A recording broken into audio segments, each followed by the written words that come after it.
We have a press conference that just wrapped up near the scene of that I-95 fire and collapse. We went ahead right out to our reporter there on scene. Madeline Wright has been there tracking the very latest for us all morning long. So what did we learn in that press conference, Madeline? Good morning, Jan. Yeah, we just got an update a couple seconds ago from the Emergency Management Office as well as the Philadelphia Fire Department. What we learned is that this is going to be a long day for the fire department. They're still working to get this tanker fire under control. They've kind of backed away from actually calling it a tanker fire. They said it's a possible tanker truck that caught fire, but it was definitely a vehicle fire underneath I-95. And right now, I-95 is shut down in both directions between Academy Road and Bridge Street.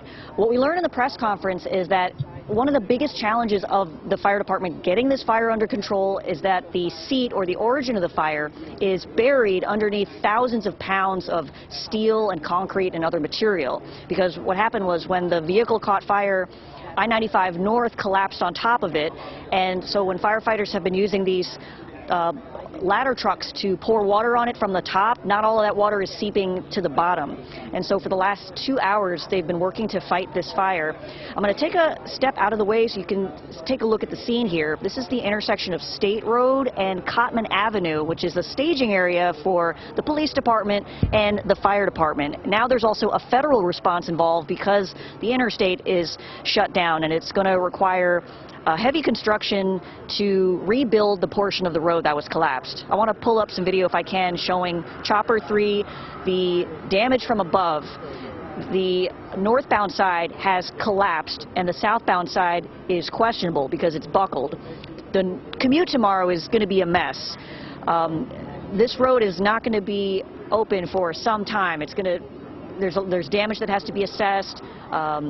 It's going to be very difficult for people tomorrow, especially those who have to go to the northbound side of the highway in the Tacony area, which is where we are now.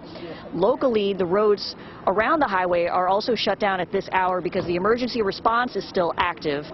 The 2-block radius on the north and on the east and the westbound side of the highway is blocked off. There have been some explosions within the last hour. I counted about 13 or 14 booms that we heard. I saw a manhole cover flying into the air. We're told that that's a buildup of pressure from underground. There's also an environmental concern here. There's some fuel that leaked that they're worried could spill off into the Delaware River. The Coast Guard is involved trying to keep that situation under control.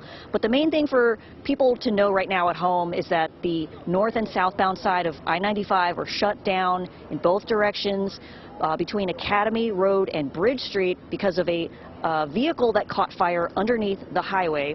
And this part of the road will be shut down for some time. There are a lot of moving parts, a lot of different agencies are getting involved. There are hundreds of people who are involved in responding to this incident and dealing with the aftermath of this incident.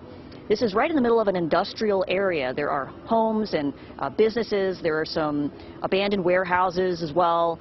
I'm looking right now at a citywide roofing company and a used car dealership. So people who need to go to these businesses are not going to be able to get in here because of the roads being shut down in the wake of this vehicle fire underneath I-95.